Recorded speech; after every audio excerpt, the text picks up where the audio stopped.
Buwis buhay ngunit puno ng ngiti ang naging performance ng mga mag-aaral ng San Vicente Elementary School sa ginanap na Parehadora Street Dance Competition 2023.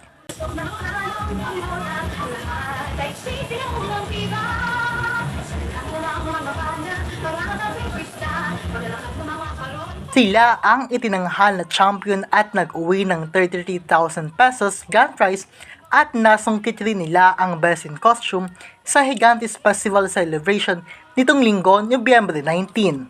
Our grand champion for Parehadora Street Dance Competition. Congratulations! To San Vicente Elementary School! Ilan pa sa mga lumahok ay ang Angono National High School na nanalo bilang second placer at nakatanggap ng 20,000 cash prize. Sa pangatlong pwesto naman na may kasamang 10,000 pesos ay ang Regional Lead School for Arts in Angono at iba pang grupo tulad ng Dugong Angono at One Team One Dream na hindi umuwing luhaan dahil sa consolation prize na 2,500 pesos.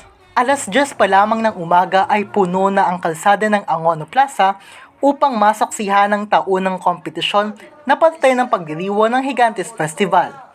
Ngunit ano nga ba ang tradisyon ng Parehadora na talaga namang inaabangan at kilala hindi lamang sa buong lalawigan ng Rizal kung hindi sa buong bansa?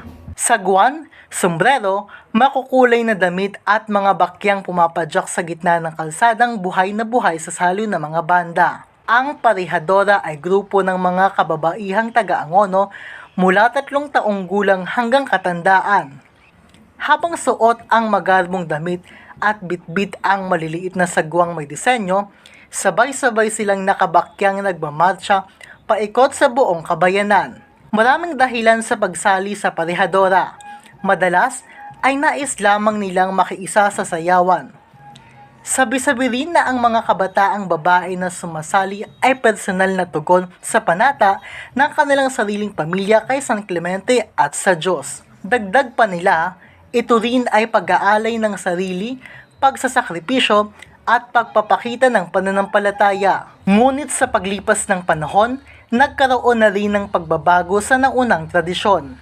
Ngayon, gumawa ng kompetisyon ang Angono LGU na naglalayong i-modernize ang Parehadora sa pamamagitan ng Gigantes Parehadora Street Dance Competition o mas kilala sa tawag na Modern Parehadora. Ang patimpalak ay bukas sa publiko lalo na sa public at private schools sa Angono. Mga grupong mayroong 20 hanggang sa 30 miyembro, halong lalaki at babae sa anumang edad. Katulad noong nakaraang taon, itinanghal na kampyon ang House of D na nag-uwi ng 10,000 piso.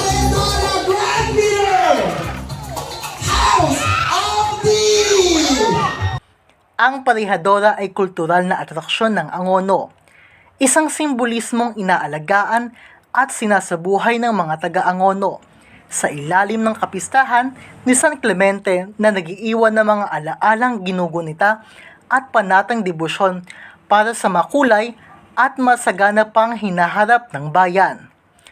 Para sa HGB News, ako si Angelo Timbreza, patuloy sa higanting pag-uulat.